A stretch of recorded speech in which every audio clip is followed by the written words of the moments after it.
C'est l'article de Newsweek. Trump, Poutine. Il y a une espèce de tension qui est en train de monter entre les deux puissances, les États-Unis et la Russie. Un avion espion de l'US Air Force a effectué une nouvelle sortie à proximité du territoire russe après avoir passé des mois au Proche-Orient. Cet avion, identifié qu'on va voir ici, a décollé d'une base aérienne britannique, a traversé l'espace aérien en Europe, se dirigeant vers la Finlande via les 3 États baltes d'Estonie, de Lettonie, de Lituanie, selon l'analyse de Newsweek. Qu'est-ce qui est en train de se passer, général ? Eh bien, écoutez, ça veut dire que les Américains, pour le moment, ne se désintéressent pas du front occidental. Ça, c'est quand même une bonne nouvelle, parce que si je comprends bien, il vient du Moyen-Orient, donc il a été détourné. Visiblement, le théâtre semble se refroidir un petit peu, et donc on l'envoie sur un théâtre qui est particulièrement chaud, qui est le théâtre de la Baltique, qui est, comme on le sait, une mer otanienne, mais dans lesquelles les Russes font des provocations absolument tous les jours. Donc je pense que là, il y a un retour de bâton, de berger à la bergère. Les Américains montrent qu'ils sont présents et effectivement, ils font le job en tant que leader otanien. Pour le moment, on ne peut pas en dire grand-chose. On aimerait plus que les Américains livrent à nouveau pas mal de munitions aux Ukrainiens, mais c'est quand même une bonne nouvelle. Trump a-t-il changé de ton ? Est-ce que Trump est irrité contre Poutine ? Écoutez cette déclaration quand il disait « Poutine est en train de me bullshiter ». Et on verra à quel point Trump est en train de prendre de l'ampleur. Il recevait aujourd'hui les dirigeants africains. Et vous allez voir ces scènes incroyables où il les prend à partie de manière étonnante et un peu méprisante. C'est ce Trump qui se dit « Je suis tout puissant à la fois au Proche-Orient », peut-être même en Russie et en tout cas dans le reste du monde. D'abord, écoutez Trump qui disait « Vladimir Poutine me bullshit ». Je ne suis pas satisfait de Poutine. Je peux vous le dire dès maintenant, car il tue beaucoup de gens, et beaucoup d'entre eux sont ses soldats. Ses soldats et leurs soldats pour la plupart. Il y en a maintenant 7000 par semaine, et je ne suis pas content de Poutine. Si vous voulez savoir la vérité, Poutine nous raconte beaucoup de conneries. Il est très gentil tout le temps, mais ça ne veut rien dire. Guillaume Roquette. Oui. C'est vrai que ce discours a le mérite de la clarté.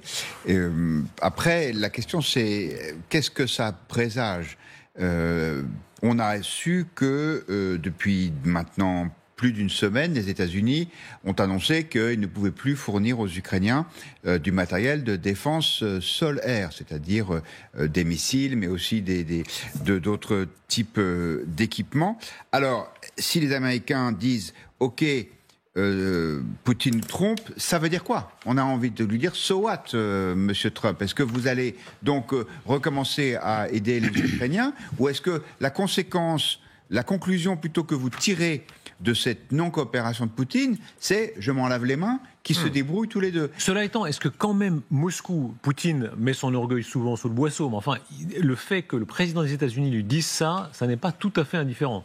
Non, mais c'est pas la première fois que Donald Trump tient un discours. Oui, bullshit, c'est la première fois, effectivement. Il y a une certaine gradation, il y a une montée dans l'offensive, mais jusqu'à présent, à chaque fois que Donald Trump faisait part de son insatisfaction, Vladimir Poutine a envoyé encore plus de bombes et de drones sur l'Ukraine. Donc, pour l'instant, il n'en a tenu aucun compte. Est-ce que vous croyez au grand retournement ? C'est-à-dire que Trump, en substance, se dise « j'ai réussi à faire plier les Iraniens ».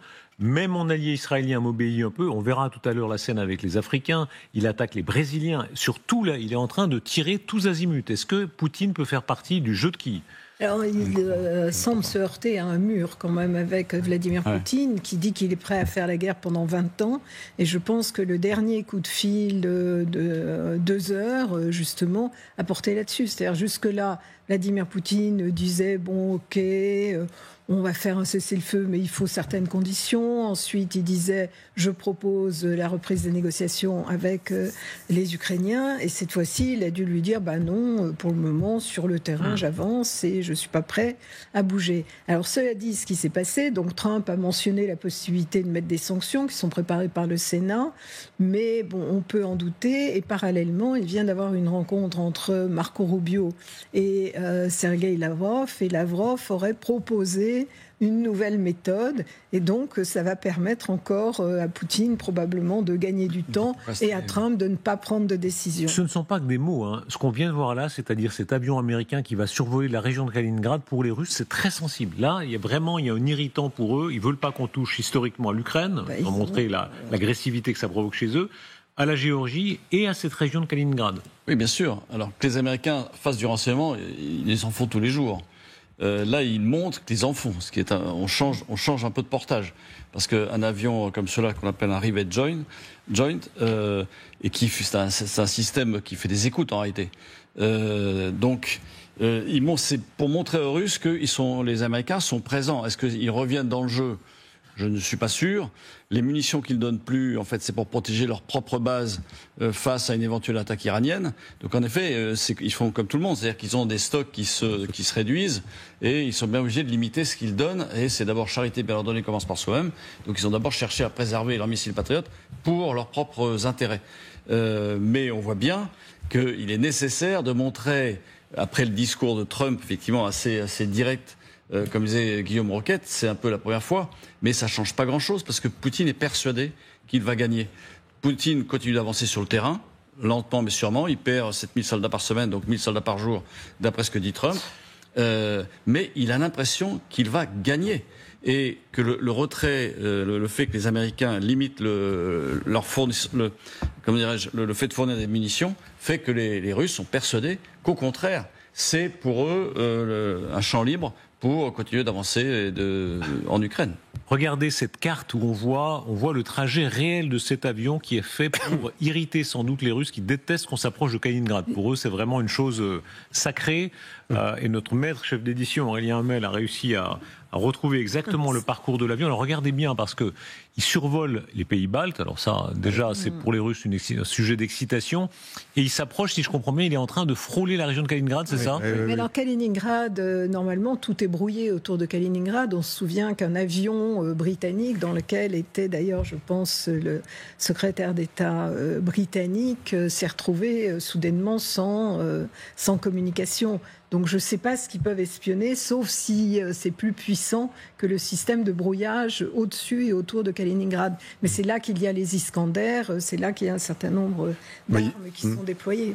Mais il affirme la continuité territoriale de l'OTAN, parce qu'il va quand même au-dessus des pays baltes jusqu'à la Finlande. Et donc là, il montre maintenant qu'il y a quand même une affirmation, j'allais dire, territoriale, de propriété, exactement ça. De propriété, regardez, je suis chez moi et je peux aller, et vous êtes simplement une esclave, là, qui durera peut-être pas au milieu du truc, mais nous, tout le reste, c'est à nous. Car aujourd'hui, effectivement, ça avait été dit par Vincent Crouzet tout à l'heure, la Baltique, c'est un désastre absolu stratégique pour les Russes. Et c'est sous le nez de Poutine. Moi, j'étais allé dans le palais de Poutine, le palais Constantin, qui donne sur le golfe de Finlande. Et donc, pour lui, il est enfant de Saint-Pétersbourg, il se dit, là, on vient me chercher sous mon nez. Oui, en plus, c'est chez lui, c'est doublement sensible pour Vladimir Poutine. Et pour Trump, vous avez rappelé un épisode, il y a quelque chose qui a changé à la fois dans le logiciel de Donald Trump et dans celui de Vladimir Poutine. C'est cette performance technologique extraordinaire des B-2 en Iran qui a quand même augmenté le crédit de dissuasion des États-Unis. Ça, c'est une victoire de Trump, même si ça ne se traduit pas forcément par une victoire à long terme, mais il a prouvé que les États-Unis pouvaient aller frapper par des bombes B-2 à n'importe quel endroit, et je pense que quand même Poutine l'a forcément enregistré, donc c'est pas dans son tempérament de s'avouer vaincu et de trembler de peur, et donc il veut continuer à provoquer, mais c'est quand même entré dans sa tête que que Trump était capable de faire des actions extrêmement fortes très loin de chez lui, et cet avion-là est aussi un rappel des territoires, comme vous disiez, qui lui appartiennent. Il n'a quand même pas lâché l'OTAN, il l'a lâché un peu politiquement, mais pas militairement. Ouais. La colère des Russes, parce qu'ils sentent bien que le ton a changé à Washington et dans les émissions de propagande, notamment Soloviev. Écoutez la réaction. Vous avez beaucoup de choses en tête, les Américains. Vous essayez de frapper notre triade avec les Britanniques et les Ukrainiens pour nous aveugler. Reprenez un peu vos esprits. Je ne parle pas du peuple américain, mais de ceux qui murmurent ces propositions idiotes à l'oreille de Trump. Vous êtes loin de comprendre nos capacités réelles.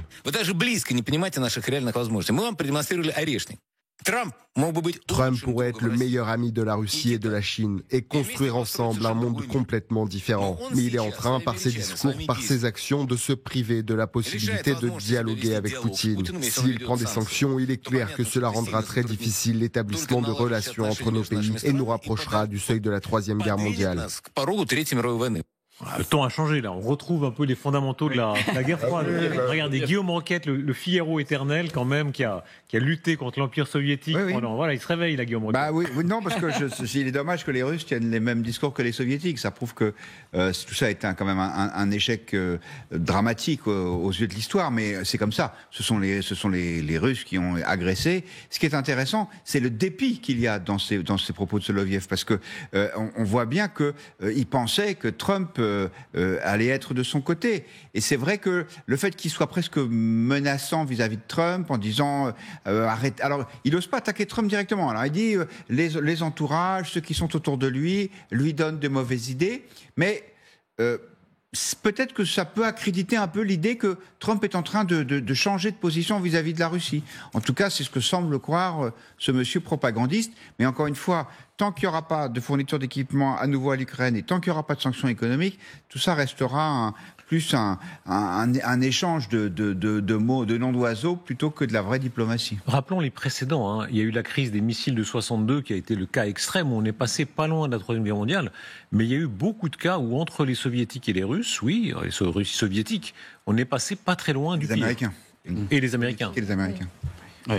Non, absolument. Mais en fait, les relations entre la Russie et l'Occident sont aujourd'hui pires que vers la fin de l'Union soviétique, où il y avait un dialogue, des arrangements et une coopération. C'est bien pire aujourd'hui. Bon, il y a eu la crise de 62. Ensuite, bon, il y a eu des avions qui ont été descendus. Enfin, il y a eu des crises de ce type, mais qui résultaient de, comment on dit, miscalculation en anglais. Ne soyez pas si snob, voilà. Regardez les diplomates snobs. Comment vous dites en français voilà. Non, mais de faux. Une erreur de jugement, quoi. D'une erreur de jugement, absolument. Et mais sinon, les relations sont pires aujourd'hui. Oui, moi je crois que je suis absolument d'accord. La fin de la guerre froide, ça a été une ère plutôt de coopération. Je crois que la dernière crise, c'est les SS-20 finalement. Mais les SS-20, c'est une tentative de découplage entre les Américains et les Occidentaux, mais ça ne nous a jamais non plus amené au bord de la Troisième Guerre mondiale. Je crois que quand on aborde les années 60, à part la crise de Cuba, qui effectivement là, ça a été l'acmé de la confrontation, eh bien finalement, après, il y a quand même une détente au moins relative. Donc, effectivement, là, avec un homme qui peut tout, finalement, qui n'a plus de politburo pour le tempérer. Moi, je rappelle quand même que Khrouchtchev a été démis de ses responsabilités pour aventurisme militaire. La personne ne démettra Vladimir Poutine pour aventurisme militaire. Donc, est-ce que le danger est plus grand ? Expliquez-nous pourquoi beaucoup d'analystes disent que c'est plus dangereux maintenant qu'à la fin de l'Union soviétique. C'est quand même énorme de se dire parce que l'Union soviétique était prévisible. Il y avait d'abord une décision collégiale, et on l'a bien vu quand Khrouchtchev a été débarqué. Effectivement, c'était comme ça. Ensuite, moi, je prétends que c'est une génération qui avait connu la guerre et qui n'avait pas envie que ça recommence. Parce qu'ils savaient ce que ça donnait. Il y avait quand même 20 millions d'un côté, il y avait 50 millions de morts pendant la guerre, et donc il y avait une espèce de grave responsabilité des deux côtés qui font que, eh bien, on n'est jamais monté aux extrêmes, alors qu'aujourd'hui, on a des dirigeants qui ne savent pas ce que c'est que l'armée et qui n'ont jamais fait la guerre, pour lequel c'est quelque chose d'intellectuel, et à mon avis, ça change tout psychologiquement, et même tous les diplomates avaient fait la guerre à l'époque, etc. Donc leur perception des choses était quand même très différente. Est-ce que Trump est dans un moment de surpuissance ? Est-ce qu'il se dit, je peux tout dans un des faits dominants de la journée, il met je ne sais pas si vous avez aux Brésiliens, des taxes de 50%. 50%, c'est quasi une déclaration de guerre. Par rapport aux Européens, 10%, 20%, c'est de la petite bière. Quand on passe à 50%, ça veut dire on est dans de la guerre. Pour ainsi dire, c'est un acte de guerre. C'est vrai. Alors, c'est pas le premier. On sait que les relations sont un peu tendues entre le pouvoir brésilien et les États-Unis d'Amérique. Et il y a une sorte de bras de fer qui s'opère, avec des dimensions assez diverses, y compris des dimensions migratoires. Donc, ce qui est vrai, c'est que Trump considère que les seules règles qui vaillent sont celles qu'il impose aux autres. Et c'est en ça que il y a un contraste assez spectaculaire entre des mesures qui sont très fortes et un refus d'opérer les sanctions vis-à-vis de la Russie. C'est pour ça que pourquoi être plus sévère avec Lula qu'avec Poutine ? Objectivement, le degré de dangerosité des deux n'est pas comparable, même si M. Lula est un homme de gauche, donc il faut s'en méfier.